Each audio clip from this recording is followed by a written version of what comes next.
Hi. As a writer, do you want your fiction to stand out, to get noticed for the right reasons? Maybe you're hoping to have your work picked up by a traditional publisher, or maybe you self-publish and want to be sure you're putting out your best work. This is Writers RX, where I offer prescriptions for your fiction. I'm Susan MacGregor, a professional editor and writer with over 30 years of experience. I've edited magazines, anthologies, and novels. Currently, I'm an editor with On Spec magazine, one of Canada's foremost magazines for fantasy and science fiction. This is part 2 of a 3-part series on openings. In part 1, I featured 2 short story openings by authors Chris Curiata and Fiona Moore. In part 3, I discussed Gail Carriger's opening to her novel Soulless. If you haven't seen parts 1 and 3 yet, check them out in the links at the end of this video. Today, part 2, I feature a different style of short story opening by Bev Geddes. Bev's story is entitled The Witch of Glencoe. It appeared in Tesseracts 22, Alchemy and Artifacts, an anthology I co-edited and which was published in 2019 by Edge Books. Bev, if you're watching, thank you very much for letting me use your story as an excellent example of how to write a strong opening. The Witch of Glencoe opens this way. It snows. The black sky brightens with the flutter of white. How easy it seems to be to make the world lighter with only frozen teardrops from the sky. I look down at my hands splayed against the snow, watching red blood seep from beneath them, and know there is nothing in this world or the next that will cover the stain. Notice here the writing is beautiful, the description evocative, fresh, as in teardrops from the sky. Colors are mentioned, black, white, red blood. This is important because it paints the scene. A question is raised here. Why is she bleeding? Why is there a stain that can't be covered? What horrendous thing has been done here? The world was simple as dawn broke yesterday. One day, one breath passed, one heartbeat away from what might have been. If only. Words echo through me, searing my heart and soul with regret. This is not how it should be. This is not how it needed to be. The repetition of mentioning the number one day, one breath, one heartbeat, adds to the intensity of what's happened here, although we still don't know what that is. For me, this raised not only questions that I wanted answered, but also compassion. What wrong has been done here? I crouch beside the lapping borders of Loch Leven in the bruised silence of the dawn. The February snows have left a crisp of ice across its dark surface. One quick rap and the water thickens, dissolving the ice shards beneath its chilly depths. Behind me, the wind glides through the treetops, down between the ridges and valleys of Glencoe. In the bruised silence of the dawn, I love that. It's so unexpected and evocative. You want to keep reading.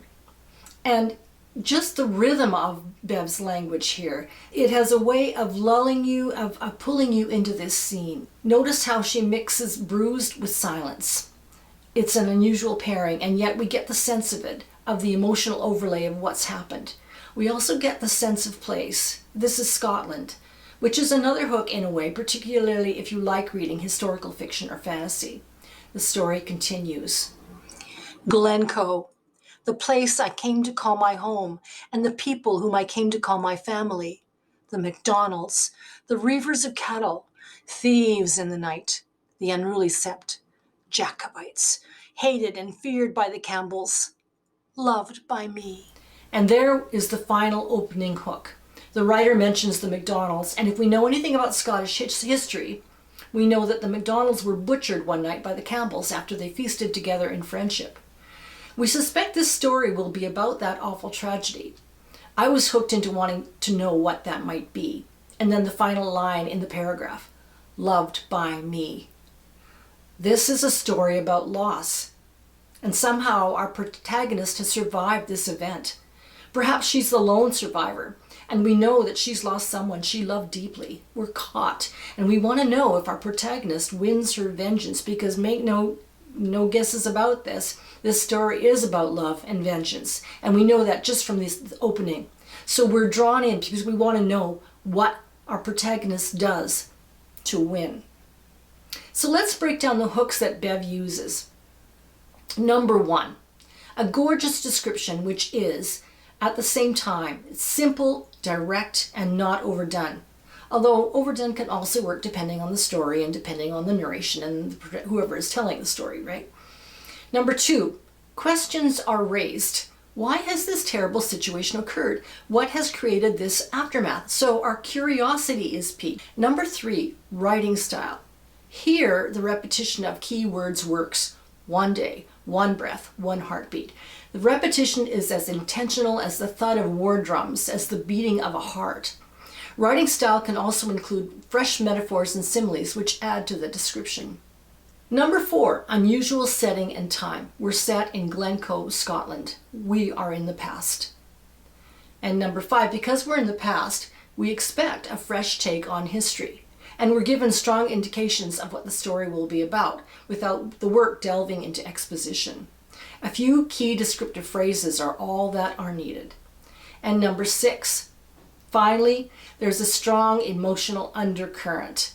Loved by me. If you can entice emotion in the reader, you will capture them. You will have a strong opening. And in my mind, Bev ticks off all these 6 different reasons for me to want to keep reading her story, and it was why I wanted to buy it for Tesseracts 22 as well. Thank you so much for checking in with me today.